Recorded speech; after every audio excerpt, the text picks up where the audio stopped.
Good morning everyone. अब हम लोग आगे बढ़ते हैं क्लास 18 और उसमें देखेंगे हम लोग राज्य की कार्यपालिका। तो शुरू करते हैं इसके बारे में। फर्स्ट थिंग क्या है इसके बारे में कि जो भाग 6 है संविधान का, भाग 6 संबंधित है राज्य से। भाग 6 क्या नाम है? राज्य। और भाग 6 का जो वर्णन है इसमें कौन कौन से अनुच्छेद शामिल हैं? भाग 6 में अनुच्छेद 152 से 237 तक अनुच्छेद शामिल हैं।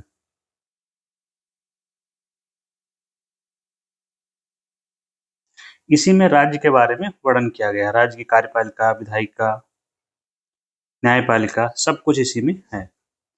तो हम देखते हैं कि राज्य के बारे में यहाँ जो वर्णन है, राज्य की जो कार्यपालिका है, कभी कभी क्वेश्चन आता है कि राज्य की कार्यपालिका में सम्मिलित है क्या क्या चीजें सम्मिलित है।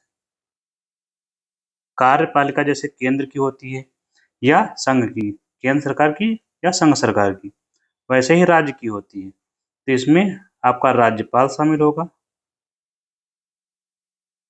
दूसरा मुख्यमंत्री और इनकी मंत्रिपरिषद।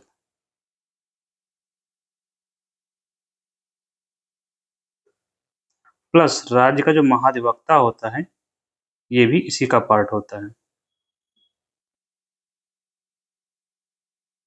इंग्लिश में बोलते हैं एडवोकेट जनरल।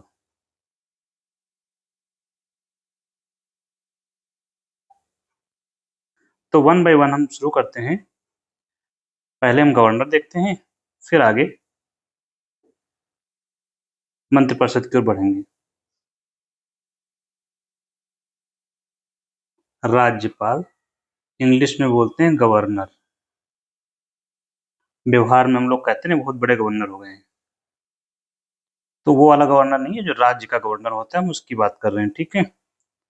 तो जो गवर्नर होता है यह राज्य की जो कार्यपालिका होती है,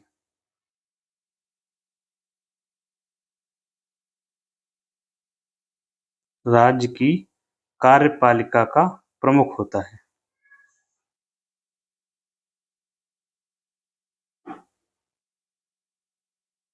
जैसे केंद्र में राष्ट्रपति होता है। इसका मतलब ये भी हुआ, क्या हुआ इसका मतलब कि राज्य के राज्य के सभी काम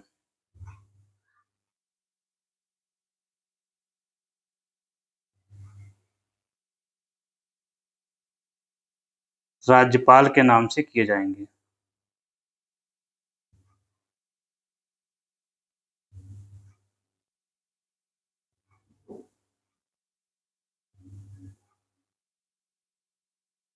क्योंकि कार्यपालिका का प्रमुख है, तो राज्य के द्वारा सभी काम जो किए जाएंगे वो राज्यपाल के नाम से किए जाएंगे।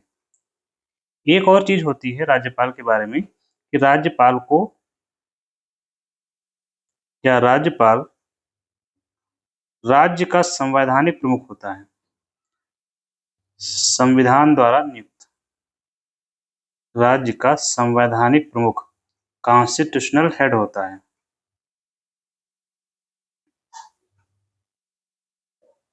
प्लस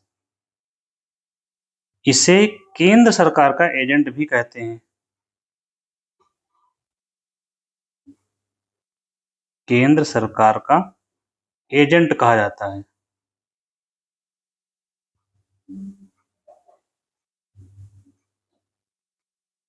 इसके अलावा संघ सरकार या केंद्र सरकार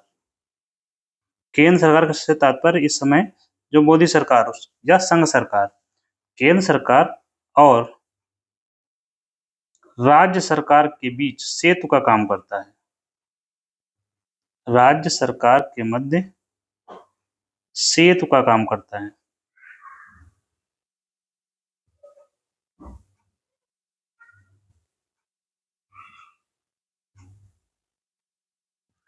ये है राज्यपाल। इसमें राज्यपाल हो सकता है एक राज्य का हो कि दो राज्य का, ये भी पूछा जाता है। तो संविधान में ये प्रावधान है कि प्रत्येक राज्य का एक राज्यपाल होगा।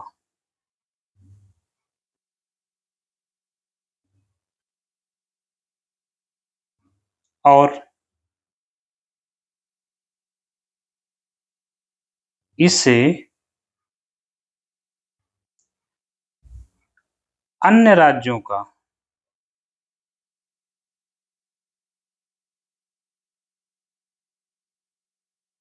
कार्यभार भी दिया जा सकता है। मतलब क्या हुआ? इसका मतलब हुआ ये कि एक राज्यपाल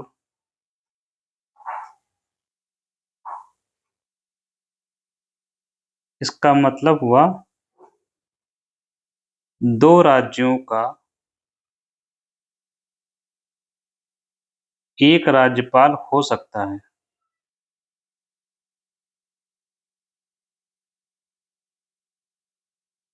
मतलब एक व्यक्ति 2 राज्यों के राज्यपाल की जिम्मेदारी संभाल सकता है।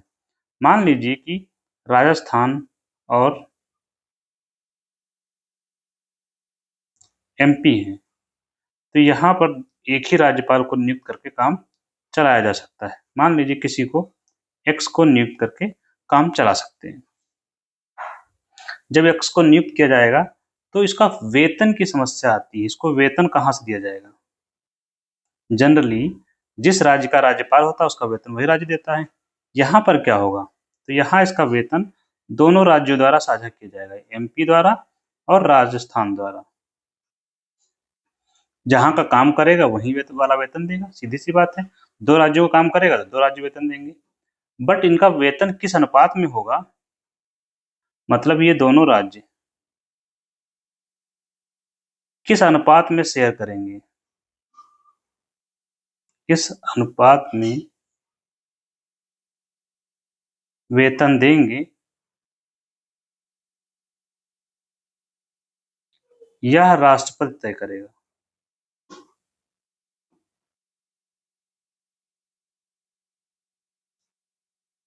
समझ गए? मतलब ये कि मान लीजिए कि इसका वेतन तय हुआ 1 करोड़ रुपए। 1 करोड़ ज़्यादा हो गया, 10 लाख ले लेते हैं, ठीक है। 10 लाख रुपए तय हुआ। तो इसका रेशियो तय हुआ कि 8 लाख एमपी देगा या 2 लाख राजस्थान देगा, या अब दोनों लोग बराबर-बराबर देंगे, ठीक है। तो ये तय करेगा कौन? राष्ट्रपति। चलिए अब इसके बारे में हम आगे बढ़ते हैं क्रमिक रूप से। अगर किसी को राज्यपाल बनना है तो योग्यता क्या होनी चाहिए? राज्यपाल बनने के लिए योग्यता 2 ही शर्तें हैं। एक तो नागरिक हो भारत का और दूसरा उसकी आयु। न्यूनतम आयु 35 वर्ष। देखिए आयु मैच कर रही है किसके बराबर? जैसे यही आयु किसकी है? अगर राष्ट्रपति बनना है तो 35 वर्ष की उम्र में बन सकते हैं। उपराष्ट्रपति भी बन सकते हैं 35 वर्ष की उम्र में, है ना? इसके अलावा हम अगर यहाँ न्यूनतम उम्र की चर्चा करें एक साथ में, कि इसको नोट में लिखेंगे, ठीक है। जैसे वोट देने की न्यूनतम आयु क्या है? तो ये है 18 वर्ष। पंचायत में चुनाव लड़ने की 21 वर्ष, ठीक है। लोकसभा का चुनाव लड़ना है या विधानसभा का चुनाव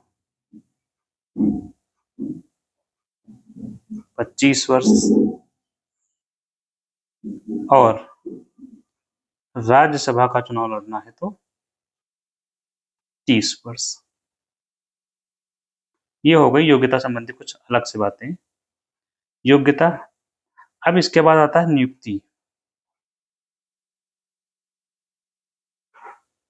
राज्यपाल की नियुक्ति कौन करता है?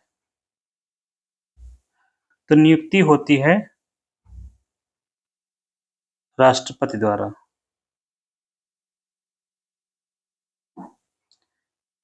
एक मतलब इसका ये भी है, जब नियुक्ति होती है तो एक बात ये है कि राज्यपाल का चुनाव नहीं होता है। चुनाव का मतलब समझते हैं ना, जिसमें वोट देते हैं, तो राज्यपाल का चुनाव नहीं किया जाता है।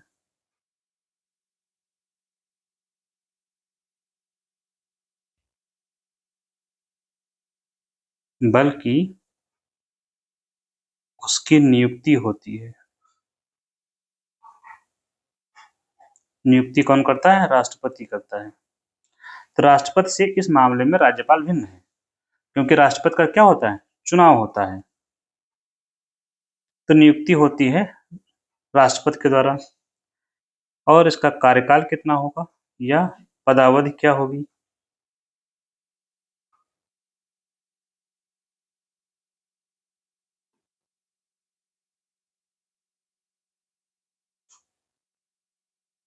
कार्यकाल इसका होता है 5 वर्ष। ये सामान्य रूप से कहा जाता है, लेकिन यह राष्ट्रपति के प्रसाद पर्यंत पद धारण करता है।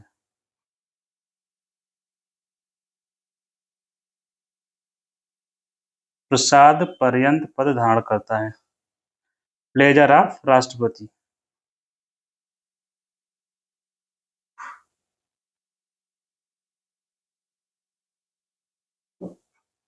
इसका मतलब क्या होता है?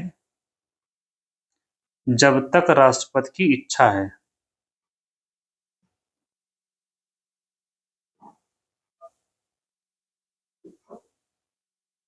या जब तक राष्ट्रपति चाहे।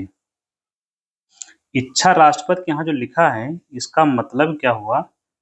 इसका मतलब ये है कि जब तक केंद्र सरकार चाहे।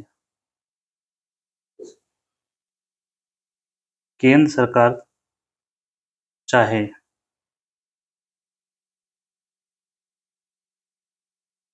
क्यों? क्योंकि राष्ट्रपति केंद्र सरकार की सलाह से काम करता है, या केंद्र की जो कार्यपालिका है। तो ये हो गई इसकी पदावधि। इसका मतलब ये हुआ कि इसको 5 वर्ष से पहले भी पद से हटा सकते हैं। अगर इसको इस्तीफा देना हो तो इस्तीफा का प्रिंसिपल क्या है? जो नियुक्त करता है उसी उसी को देना होता है जनरली। तो यहाँ पर राष्ट्रपति को देगा इस्तीफा। ठीक। अब जब इसका इस्तीफा भी हो गया, पदावधि भी हो गई, अब आगे बढ़ते हैं इसकी शक्तियों की ओर।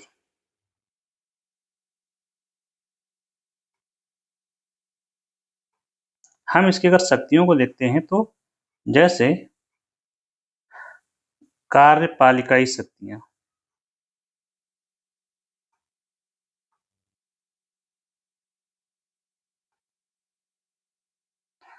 इसमें क्या होता है? कार्यपालिका मतलब जो सरकार, राज्य सरकार काम करती है, उसके बारे में इनका जो रोल होता है राज्यपाल का, वो। तो कार्यपालिकाई शक्तियों में कार्यपालिका का प्रमुख होता है।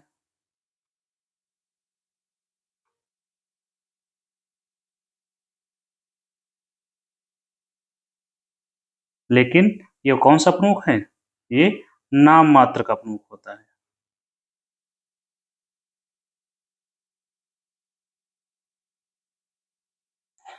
तो वास्तविक प्रमुख कौन होता है यहाँ पर? मुख्यमंत्री समेत मंत्रिपरिषद, जो हम लोग सीएम प्लस मंत्री, ये होते हैं वास्तविक प्रमुख। तो ये कार्यपालिका शक्तियां हो गई, प्लस समस्त कार्यपालिकाई काम।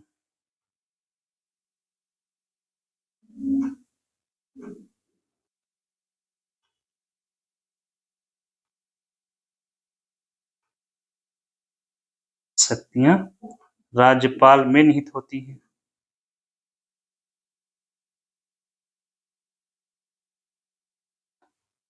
इसके अलावा और ये क्या करता है, जो चीफ मिनिस्टर होता है, मुख्यमंत्री की नियुक्ति करता है। हर किसी को नहीं करेगा। किसको नियुक्त करेंगे? जिसको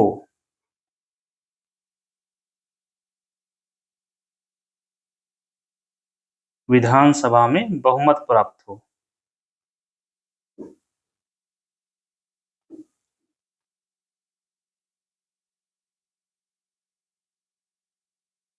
या जिस दल के नेता को विधानसभा में बहुमत प्राप्त हो, उसको मुख्यमंत्री नियुक्त करेगा।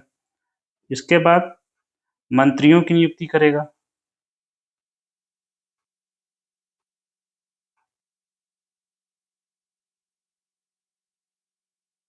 अच्छा, इन दोनों की जब नियुक्ति हो रही है, तो मंत्री जो होते हैं, ये नियुक्ति हुई तो व्यक्तिगत रूप से उत्तरदायी होते हैं। क्वेश्चन आता है, व्यक्तिगत रूप से किसके प्रति उत्तरदायी होते हैं? तो राज्यपाल के प्रति। जैसे कि केंद्र सरकार में था, प्रधानमंत्री राष्ट्रपति के प्रति उत्तरदायी होते हैं। प्रधानमंत्री मंत्री लोग जो होते हैं, प्रधानमंत्री नहीं होता है। व्यक्तिगत रूप से राज्यपाल के प्रति उत्तरदायी। अब इन दोनों की नियुक्ति ये कर रहा है, तो इस्तीफा किसको देंगे? अगर इन दोनों को इस्तीफा देना हो, राज्यपाल को। और किसकी नियुक्ति करता है? राज्य के महाधिवक्ता।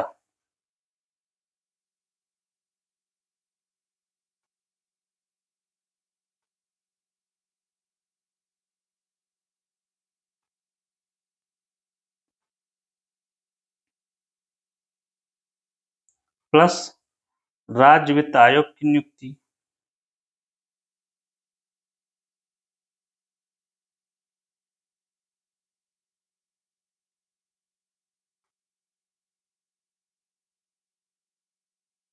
राज्य चुनाव आयोग की नियुक्ति।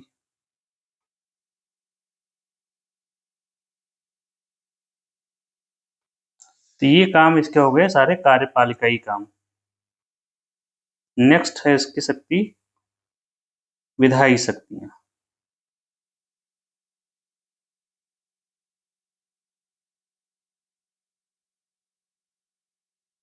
कानून बनाने की शक्तियां। विधायी शक्तियों में क्या करता है? जो कानून दोनों सदनों के द्वारा या एक सदन के द्वारा पारित होकर आते हैं, विधेयक,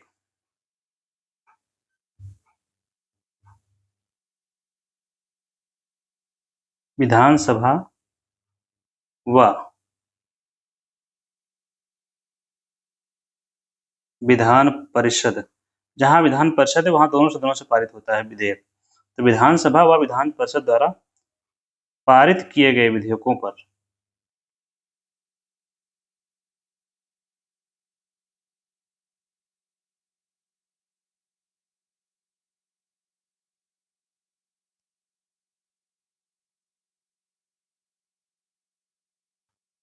सहमति देता है। और जब सहमति देता है तो विधेयक क्या बन जाता है? कानून बन जाता है। यहाँ पर एक चीज हमें यहाँ जानना होगा, जब कोई विधेयक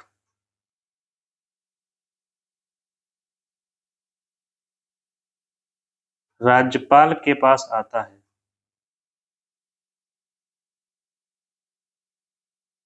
तो इसके पास विकल्प कितने होते हैं, क्या कर सकता है उस पर? तो एक विकल्प होता है सहमति देने का। सहमति दे देगा, साइन कर दिया तो कानून बन गया। दूसरा विकल्प होता है मना कर देना। जब मना करता है तो कानून खत्म।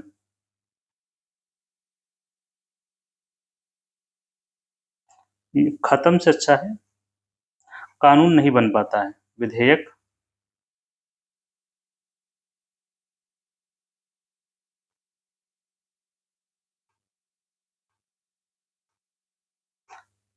तीसरा विकल्प होता है कोई कार्रवाई ना करना।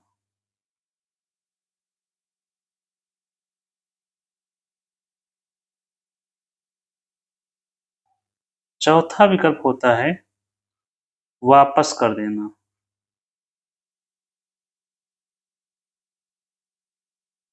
और पांचवा विकल्प होता है राष्ट्रपति के लिए आरक्षित करना।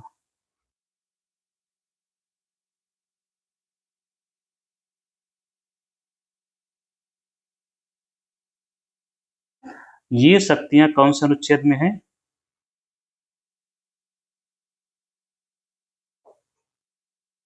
ये सारी शक्तियां अनुच्छेद 200 में हैं। और यहाँ पर जो होता है, ये जो 3 है बीच के, ये इनको बोलते हैं वीटो शक्ति इसकी होती है। जैसे मना कर दिया तो इसको बोलते हैं एब्सोल्यूट वीटो।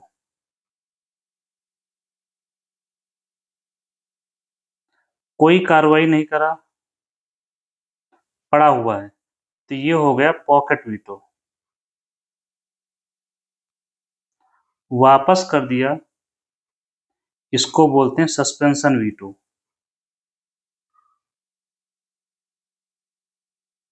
तो ये हो गई अनुच्छेद 200 के तहत इसको जो शक्ति प्राप्त है। तो राष्ट्रपति के लिए जब आरक्षित करेगा तब उसमें क्या होगा, इसको हमें देखना पड़ेगा।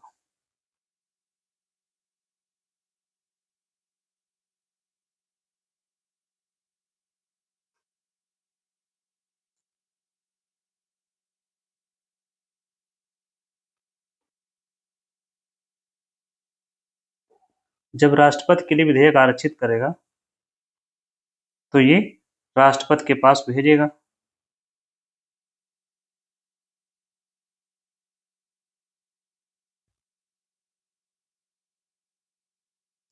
और राष्ट्रपति को शक्ति प्राप्त है अनुच्छेद 201 के तहत।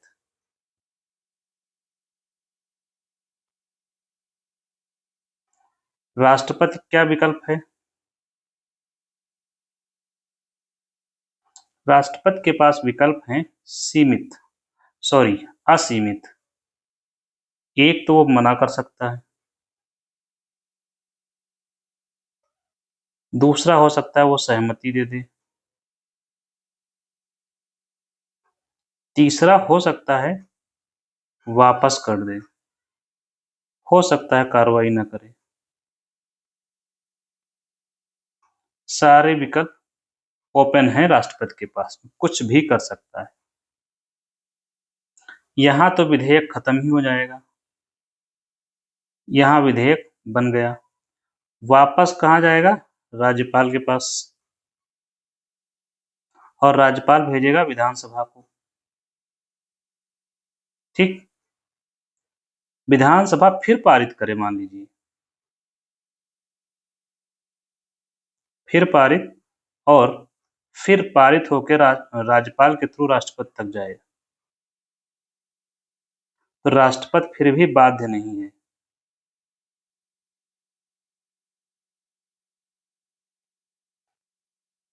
कार्रवाई नहीं करे तो यहाँ तो बनेगा ही नहीं, यहाँ भी बिल नहीं बनेगा, वो कानून नहीं बनेगा, तो ये यहाँ पर बाध्य नहीं है। एक यहाँ पर आपने जब देखा सस्पेंशन वीटो जब वापस करता है ये, तो ये जाएगा, वापस जाएगा किसके पास? विधानसभा के पास या विधायिका के पास, विधानसभा या विधान परिषद दोनों सदनों में जाएगा। फिर ये पारित करेगा, पुनः पारित करेगा, फिर आएगा किसके पास? राज्यपाल के पास सहमति के लिए। अब राज्यपाल बाध्य है सहमति के लिए, मना नहीं कर सकता अब। तो ये है राज्यपाल की विधायी शक्ति।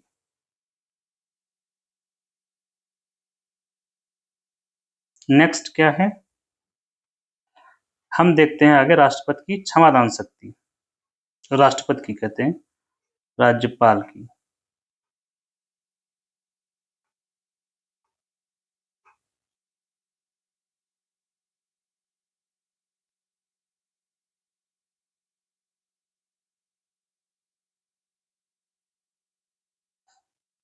तो राज्यपाल की क्षमादान शक्ति, इसका उल्लेख कौन से आर्टिकल में है?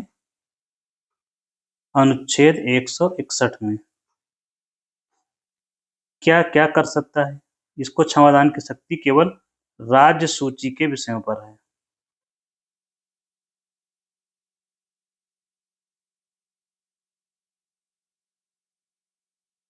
या जिन मामलों में राज्य ने कानून बनाया है, राज्य द्वारा बनाए गए कानून के अंतर्गत दी गई सजा के मामले में इसका क्षेत्राधिकार है। यहाँ पर राज्यपाल को जो क्षमादान की शक्ति है, एक इसका अपवाद ये है राष्ट्रपति की तुलना में, यह जो है राज्यपाल मृत्युदंड को क्षमा नहीं कर सकता है।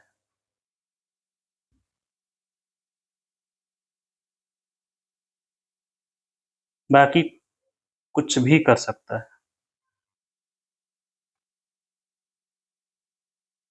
तो मृत्युदंड अगर मिल गया तो कर क्या सकता है? तो मृत्युदंड को कम्यूट कर सकता है।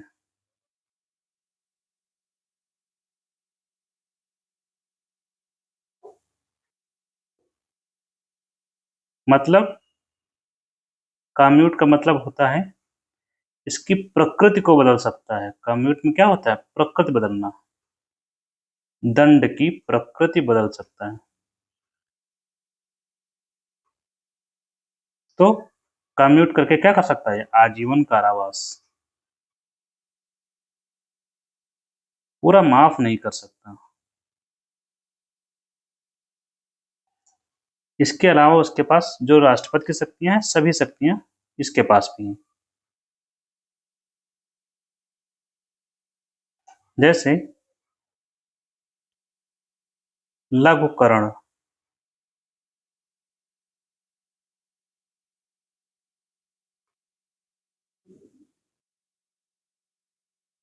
लघुकरण को कम्यूटेशन, ये हम लोग पढ़े हुए हैं राष्ट्रपति वाले में। लघुकरण में क्या होता है? दंड की प्रकृति बदली जाती है। दंड की प्रकृति, नेचर।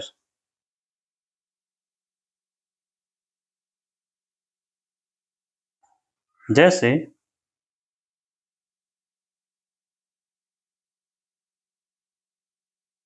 मृत्युदंड मिला तो मृत्युदंड को कम्यूट किया गया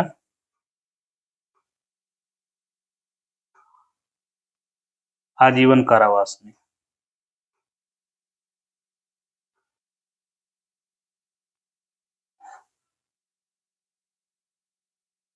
नेक्स्ट क्या है? रिमिशन या परिहार।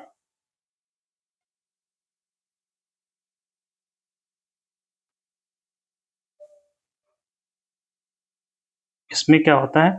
अवधि में कमी कर सकता है, समयावधि में कमी कर सकता है। प्रकृति नहीं बदलेगी, समयावधि में कमी। जैसे 10 साल की सजा मिली थी, इसको करके 5 साल कर दिया, ये हुआ रेमिशन। नेक्स्ट है रिप्राइव, प्रविलंबन।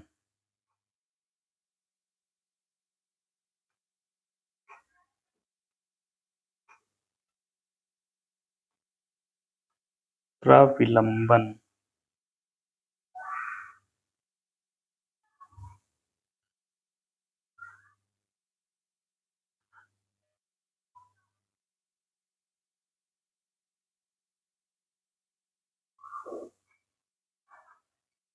इसमें सजा को निलंबित कर दिया जाता है।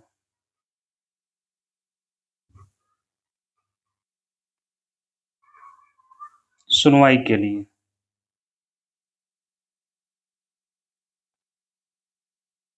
और चौथा होता है रिस्पाइट, विराम।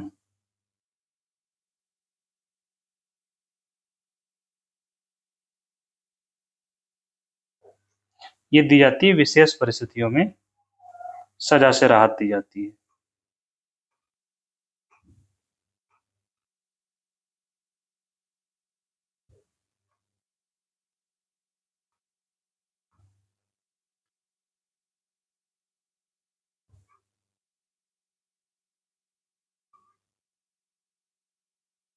ये हो गया आपका रिस्पाइट।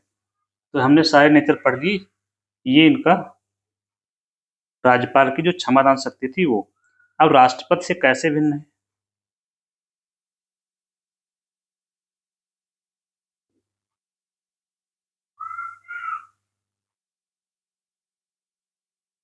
कई मामलों में राष्ट्रपति ज्यादा पावरफुल है। जैसे राष्ट्रपति मृत्युदंड को क्षमा कर सकता है।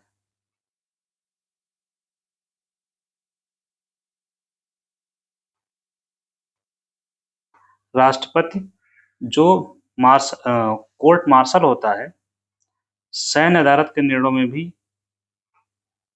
अधिकार प्राप्त है। सैन्य अदालत के निर्णयों पर अपना फैसला दे सकता है।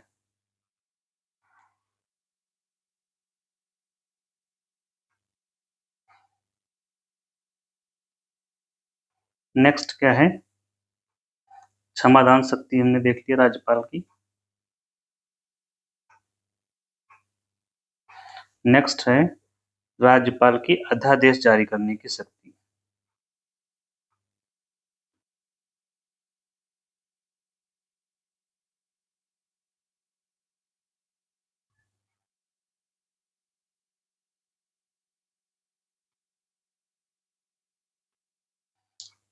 ये कौन से अनुच्छेद में है शक्ति का उल्लेख? अनुच्छेद 213 में। राज्यपाल अध्यादेश जारी करता है।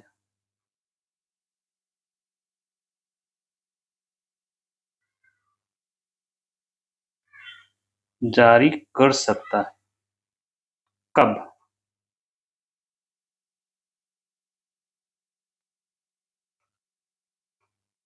जब विधानसभा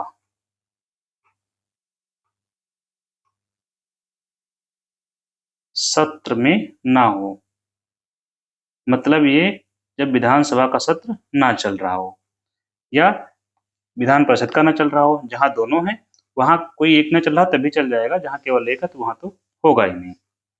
तो जब विधानसभा का सत्र ना चल रहा हो तब वह अध्यादेश जारी कर सकता है। अध्यादेश अच्छा होता क्या है?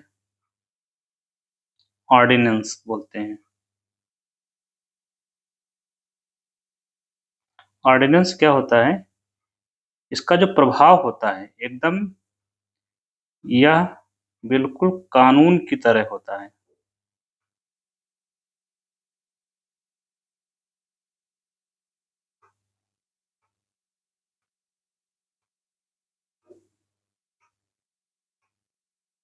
या यूं कहें, इसको कह सकते हैं कि राज्यपाल की कानून बनाने की शक्ति है। कानून बनाने की शक्ति है। देखिए, विधि बनाने की शक्ति किसको प्राप्त है? कानून बनाने की, विधायिका को।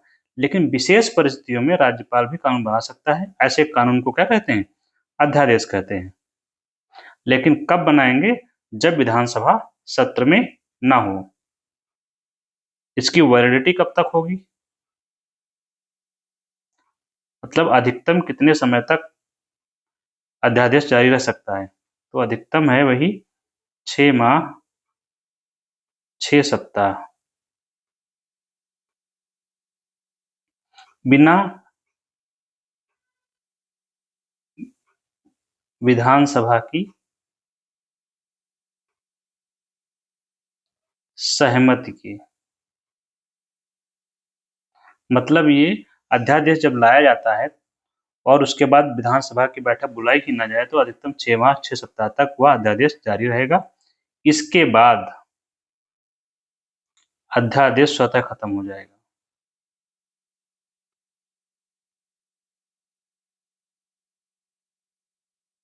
इसके बाद अध्यादेश स्वतः खत्म। क्यों? क्योंकि इस अध्यादेश का जो प्रभाव होता है बिल्कुल कानून की तरह होता है। इसीलिए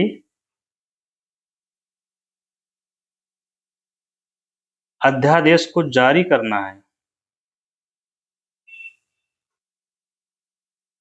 जारी रखने के लिए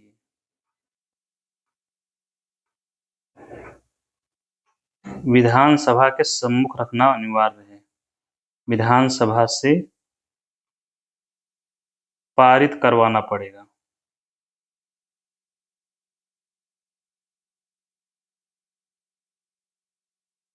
ये है अध्यादेश के बारे में कि कब अध्यादेश राज्यपाल जारी करेगा, किस विषय पर जारी कर सकता है,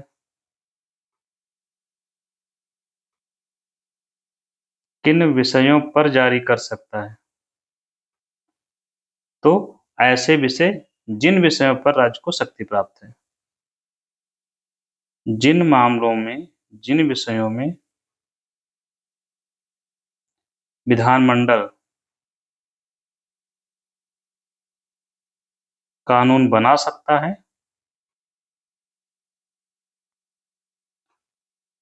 उन्हीं विषयों पर या उन्हीं मामलों पर यह अध्यादेश जारी कर पाएगा, अन्य मामलों में नहीं।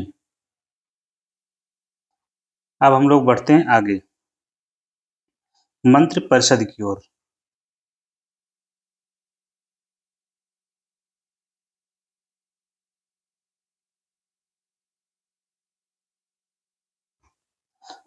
इसके बारे में हमें क्या जानना होगा?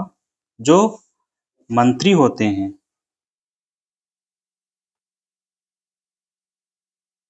मंत्री विधानमंडल के सदस्य होते हैं।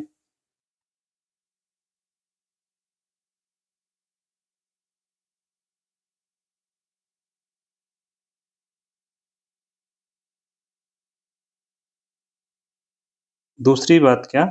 मंत्री विधानमंडल के सदस्य होते हैं। सबसे पहली बात। दूसरी बात ये कि जो मुख्यमंत्री होता है,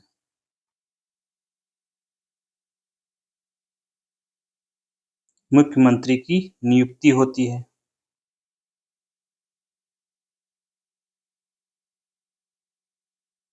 कौन करेगा मुख्यमंत्री की नियुक्ति? राज्यपाल करता है। प्लस मुख्यमंत्री की सलाह पर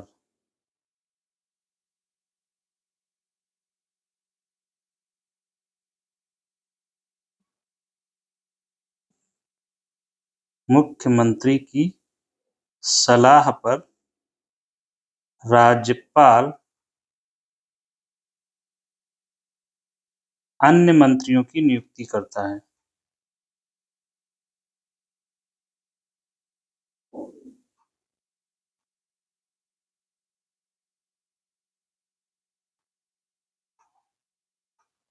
ये प्रावधान कौन से आर्टिकल में है? अनुच्छेद 163 में। मुख्यमंत्री की सलाह पर राज्यपाल अन्य मंत्रियों की नियुक्ति करता है। अतः मुख्यमंत्री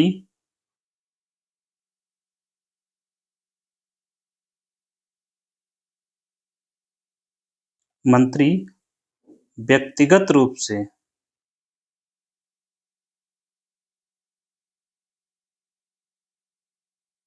राज्यपाल के प्रति उत्तरदायी होते हैं।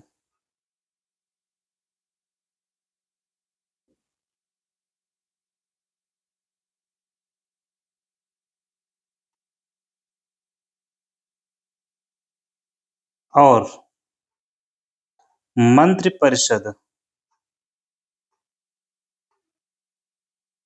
इंक्लूडिंग मुख्यमंत्री वो भी हिस्सा होता है मंत्रिपरिषद का। सामूहिक रूप से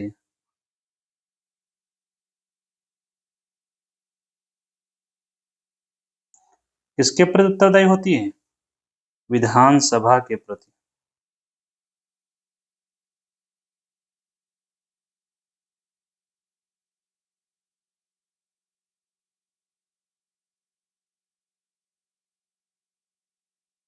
और ये जो व्यवस्था है ये किसका भाग है? ये पार्लियामेंट्री जो फॉर्म ऑफ गवर्नेंस है, संसदीय शासन व्यवस्था का लक्षण होता है। केंद्र में भी यही है और राज्य में भी यही है। तो मंत्रिपरिषद सामूहिक रूप से विधानसभा के प्रति उत्तरदायी होती है। प्लस अगर इनको इस्तीफा देना है, मंत्री इस्तीफा किसको देंगे? मंत्री इंक्लूडिंग चीफ मिनिस्टर। इस्तीफा अगर देना है तो राज्यपाल को देंगे, जिन्होंने इनकी नियुक्ति की है। और जब मुख्यमंत्री की, यहाँ पर एक याद रखेंगे, जब मुख्यमंत्री के यहाँ नियुक्ति राज्यपाल करता है, हर किसी को नहीं बनाएगा। यहाँ पे ये जो है विधानसभा में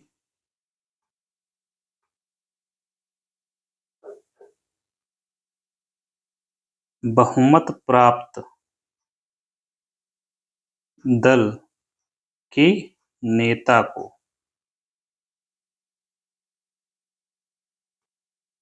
तो ये हो गया इनके बारे में, मंत्रिपरिषद के बारे में। प्लस यहाँ पर कुछ चीजें ऐसे हैं जो केंद्र में भी हैं कि मंत्रियों की संख्या कितनी हो,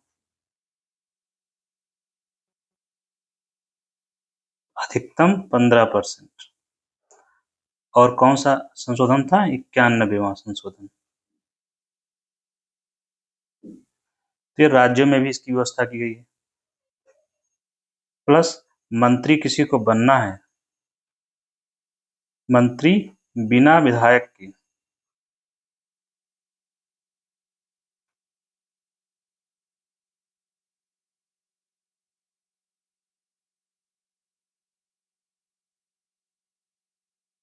कोई मंत्री बना दिया गया जो विधायक नहीं है, तो वह अधिकतम 6 माह तक रह सकता है बस।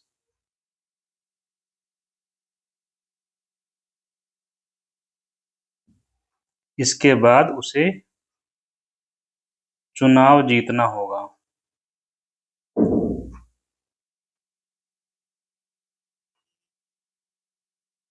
तब वो जो है मंत्री बन पाएगा, नहीं तो नहीं बन पाएगा।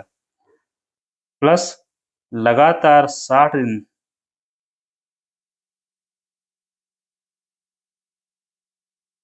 अनुपस्थित, कहाँ से? सदन से। सदन मतलब विधानसभा। तो सदस्यता खत्म।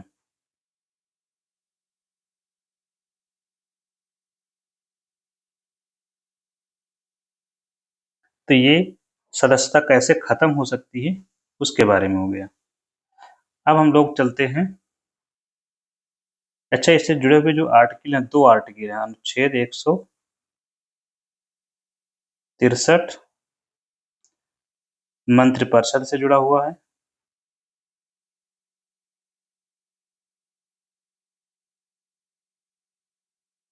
और अनुच्छेद 164 इनके अन्य जो कार्य हैं उनसे है, मंत्रिपरिषद के कार्य ईटीसी उनसे जुड़ा हुआ है।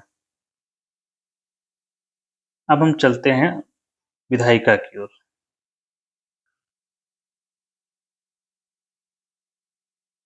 विधानमंडल। विधानमंडल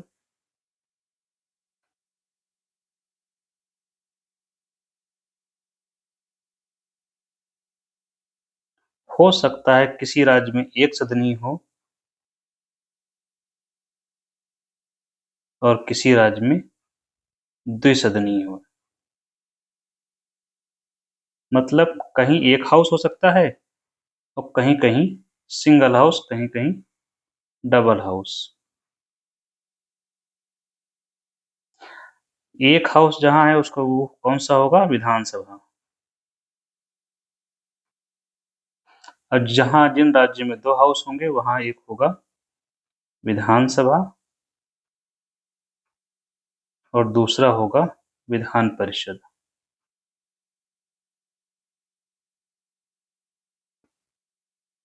तो विधानसभा जो जिन राज्यों में केवल विधानसभा है, तो अधिकांश राज्यों में तो यही स्थिति है।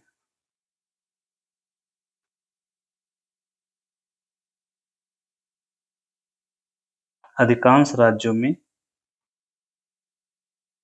केवल विधानसभा है।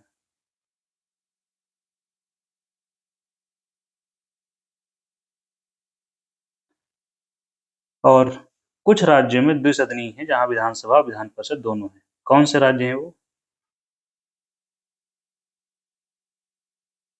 एक तो उत्तर प्रदेश में है, दूसरा बिहार में है, तीसरा महाराष्ट्र में है, चौथा कर्नाटका में है, इसके बाद आपका तेलंगाना एंड आंध्र प्रदेश। इन राज्यों में द्विसदनीय है, मतलब यहाँ पर विधान परिषद भी है। तो कितने हो गए? 3 3 6, 6 राज्यों में विधानसभा और विधान परिषद दोनों है। जहां पर विधानसभा है, तो विधानसभा के बारे में थोड़ा चर्चा करते हैं। विधानसभा के होते हैं सदस्य।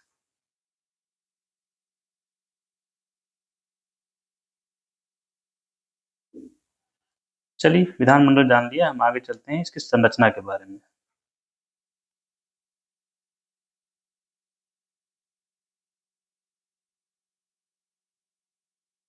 तो जो विधानसभा होती है, विधानसभा के सदस्य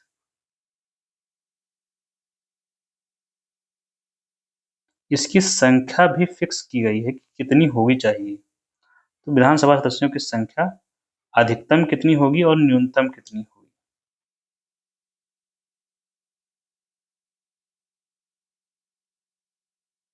न्यूनतम फिक्स की गई है इनकी 60 और अधिकतम है 500। इसकी रेंज में जिसको रखना है कोई राज्य रख सकता है, 60 से लेकर 500 तक। 500 से ज्यादा नहीं रखेंगे, 60 से कम नहीं रखेंगे विधानसभा में सदस्यों की संख्या। ये संविधान में फिक्स है। कुछ राज्यों को लेकिन यहाँ पर छूट है। कुछ राज्यों को छूट दी गई है, जैसे सिक्किम की हम बात करते हैं। सिक्किम में 32 सीटें हैं। गोवा में अगर हम देखते हैं तो 40 सीट्स हैं।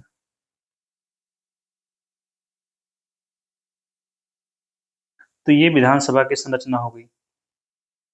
और विधान परिषद की संरचना अगर देखें तो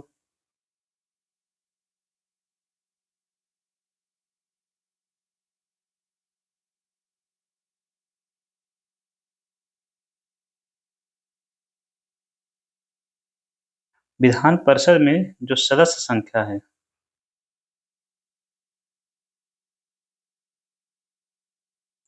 ये तय की गई है अधिकतम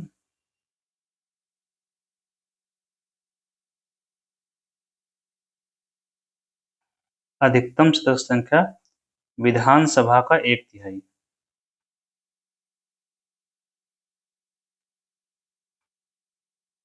ये अधिकतम संख्या तय की गई है। और न्यूनतम कितनी तय है? न्यूनतम है 40।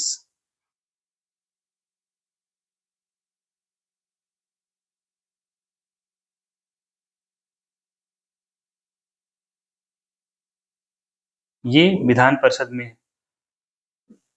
अब हम इनके देखते हैं, जो सदस्यों का जो चुनाव होता है वो कैसे होता है। नेक्स्ट प्रॉपर्टी क्या हो जाएगी संरचना के बाद? निर्वाचन।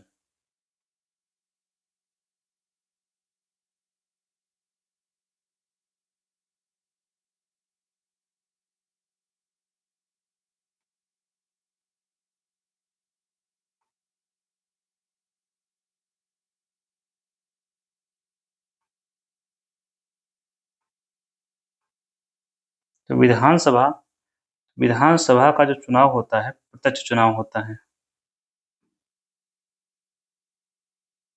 प्रत्यक्ष चुनाव मतलब जनता सीधे वोट करती है।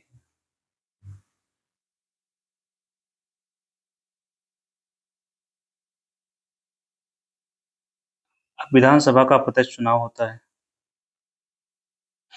कोई सदस्य लड़ना चाहता है चुनाव, तो योग्यता क्या होगी?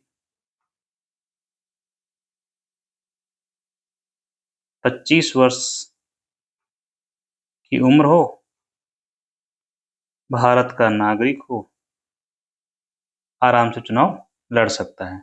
जनता सीधे वोट करेगी, वोट करेंगे और ये बन जाएंगे विधायक। विधानसभा के सदस्यों को विधायक कहते हैं।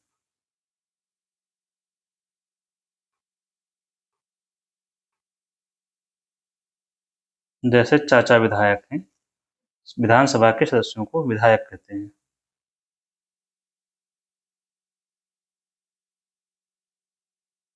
तो विधानसभा का चुनाव हुआ प्रत्यक्ष, सीटें हमने ऊपर देख ली हैं।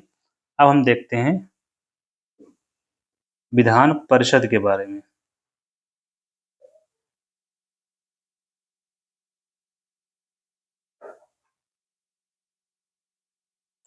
यहाँ पर क्या किया गया है कि जितने भी सदस्य होंगे उसका 1/3 सदस्य, इनका चुनाव होता है विधानसभा के सदस्यों के द्वारा।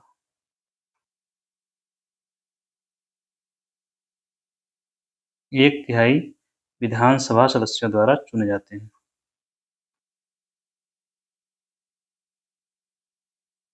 फिर 1/3 ये लोकल बॉडी द्वारा चुने जाते हैं, स्थानीय निकायों द्वारा।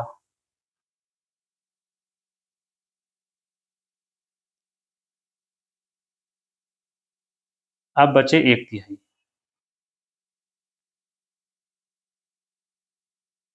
1/3 को 2 भागों में हम बांटेंगे,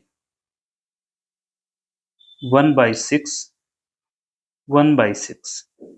1/6 जो है ये राज्यपाल द्वारा नामित किए जाते हैं।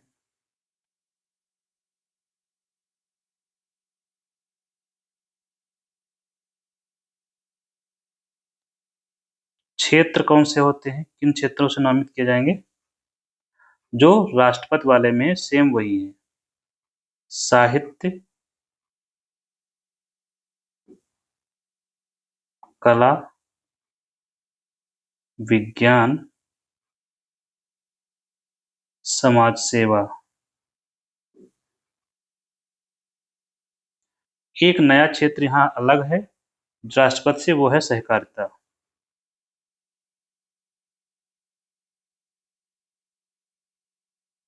ये याद रखेंगे एक्स्ट्रा। तो राज्यपाल इन क्षेत्रों से 1/6 सदस्यों को नॉमिनेट करेगा। बाकी बचे 1/6, इनके 2 भाग होते हैं, 1/12, 1/12। 1/12 को नियुक्ति करते हैं टीचर्स, और 1/12 बचते हैं उनको करते हैं ग्रेजुएट्स, जो स्नातक होते हैं।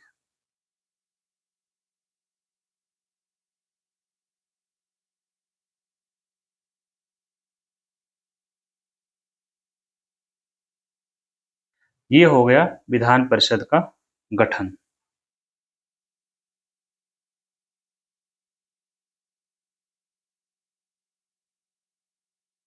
अब हम इनके गठन हो गया, इसके बाद शपथ के बारे में देखते हैं।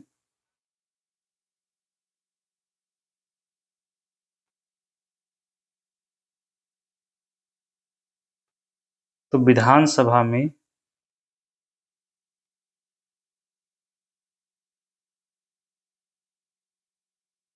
शपथ कौन दिलवाएगा? प्रोटेम स्पीकर, जैसे कि केंद्र सरकार में होता है। और प्रोटेम स्पीकर को नियुक्त कौन करता है? गवर्नर। और इसी को शपथ भी दिलवाता है। गवर्नर नियुक्त करेगा और प्रोटेम स्पीकर को शपथ दिलवाता है।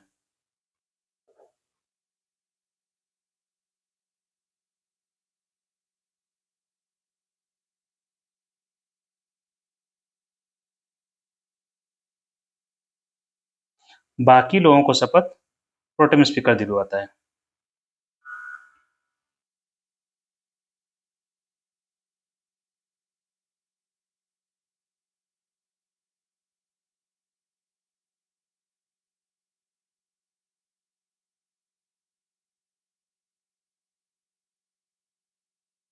तो ये हो गया इनको शपथ दिलाने का काम। इसके बाद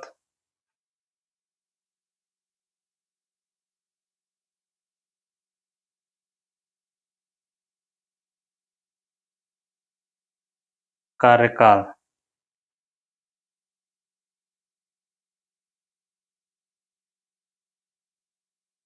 तो विधानसभा का कार्यकाल होता है 5 वर्ष। ये है सामान्य रूप से। अगर सब ठीक चला तो 5 साल तक चलेगी और 5 वर्ष बाद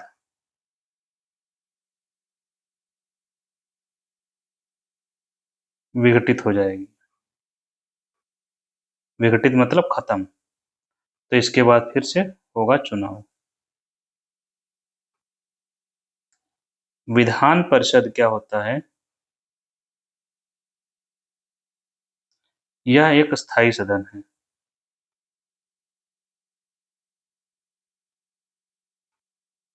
अतः विघटित नहीं होता है।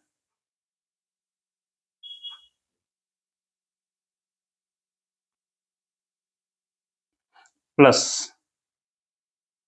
विधान परिषद के सदस्यों का कार्यकाल 6 विधान परिषद के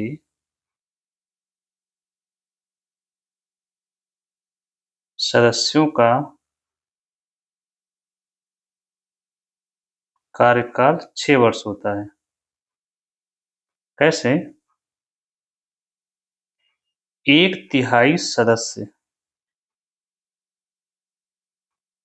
प्रति 2 वर्ष पर रिटायर होते रहते हैं। तो ये हो गया विधान परिषद के बारे में। यहाँ एक बात, जैसे विधानसभा में जो चुनाव होता है, प्रत्यक्ष चुनाव, तो इसमें जो चुनाव की पद्धति होती है बहुल मत प्रणाली होती है।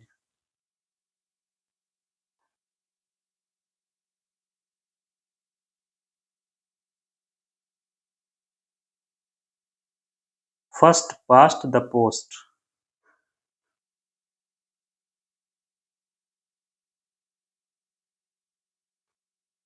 इसका मतलब ये होता है सबसे ज्यादा वोट पाने वाले को,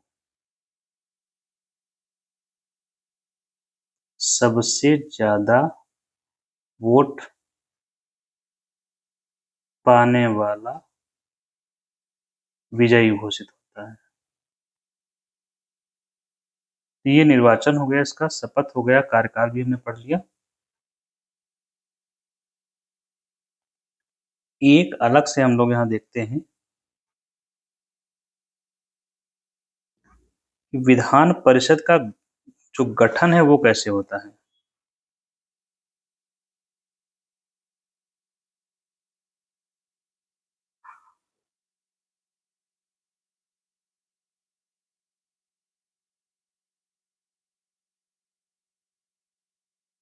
अगर विधान परिषद जिन राज्यों में नहीं है उसका निर्माण करना है तो कैसे करेंगे?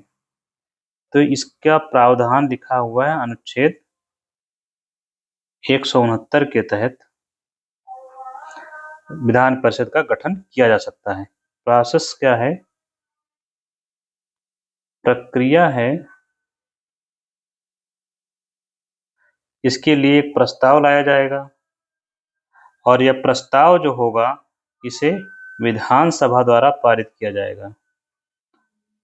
विधानसभा जब पारित करेगी तो ये विशेष बहुमत से पारित किया जाएगा। कौन से बहुमत से पारित किया जाएगा?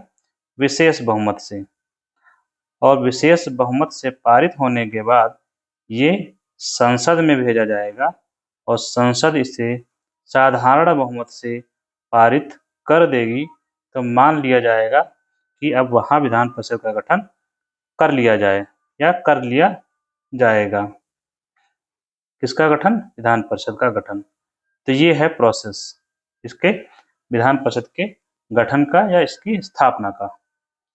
Thank you.